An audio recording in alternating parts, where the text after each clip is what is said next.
गेल्या अनेक वर्षांपासून ठाकरेंच्या चाहत्यांना ज्या गोष्टीची प्रतीक्षा होती ते अखेर घडताना दिसतंय। कारण आगामी महानगरपालिका निवडणुकांसाठी उद्धव ठाकरे आणि राज ठाकरे हे दोन्ही बंधू एकत्र येण्याचे संकेत मिळत असून राज्यामधील 10 मोठ्या महापालिकांमध्ये ही युती जवळपास निश्चित झाल्याची माहिती समोर आलेली आहे। मुंबई, ठाणे आणि कल्याण डोंबिवली यांसारख्या अत्यंत महत्त्वाच्या महापालिकांमध्ये दोन्ही ठाकरे गट एकत्र निवडणूक लढवणार असल्याची माहिती समोर येते। फक्त मुंबई परिसरच नव्हे तर नाशिक आणि नागपूर महापालिकेतही या युतीचा फॉर्म्युला लागू होणार असल्याचं समजतंय। आणि यामुळे महायुती समोर आता ठाकरे ब्रँडचं मोठं आव्हान उभं ठाकणार आहे। या युतीला मूर्त रूप देण्यासाठी मोठ्या हालचाली देखील सुरू आहेत।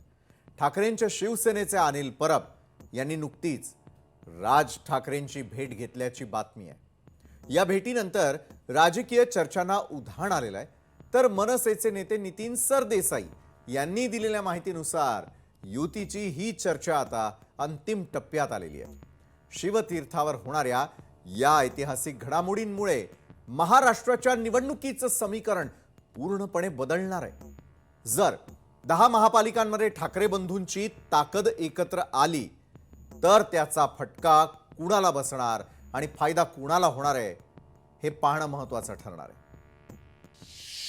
स्वाभाविक आहे की युती संदर्भामध्ये ज्या चर्चा आहेत त्याच्यामध्ये त्यांचाही सहभाग आहे, आमचाही सहभाग आहे आणि त्या चर्चा मी तुम्हाला म्हटलं त्याप्रमाणे अंतिम टप्प्यात आहे। त्यामुळे त्या भेटीगाठी होत राहणं हे स्वाभाविक आहे आणि शेवटी पक्षाचे प्रमुख राजसाहेब ठाकरे आहेत, त्यांना भेटायला येणं कोणी हे अगदीच त्यातला एक भाग आहे असं समजायला हरकत नाही।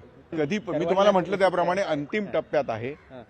कधी जाहीर होईल हे आत्ता ह्या क्षणाला सांगणं लवकरात लवकर एवढंच मी बोलू शकतो।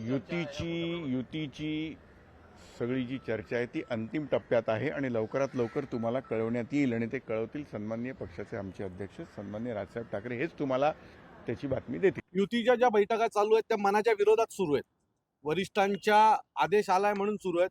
आमच्या ज्या बैठका चालू आहेत त्या मनापासून मागच्या 15 दिवसापासून सुरू आहेत आणि मनापासून आम्ही ज्या काही जागा वाटपाचा तिढा आहे तो आमचा सुटलाय। खरं तर आमचा तिढा नव्हताच। आमच्याकडे आमच्या पहिल्या दिवसापासून सर्व शिवसैनिक किंवा महाराष्ट्र सैनिक असतील, राष्ट्रवादी काँग्रेसचे जे पदाधिकारी असतील त्यांचं उद्दिष्ट साफ आहे की भारतीय जनता पक्ष शिवसेनेला सत्तेपासून लांब ठेवणं आणि त्याच्यासाठी एखाद जागा कमी आली तरी चालेल, परंतु ही जी काही महाराष्ट्राला लागलेली कीड आहे ही संपवण्यासाठी आम्ही सगळे एकत्र आलो आहे आणि बऱ्यापैकी आमच्या बैठका झालेल्या आहेत आणि लवकरच याच्या बाबतीमध्ये एक शुभ संकेत तुम्हाला सगळ्यांना मिळेल।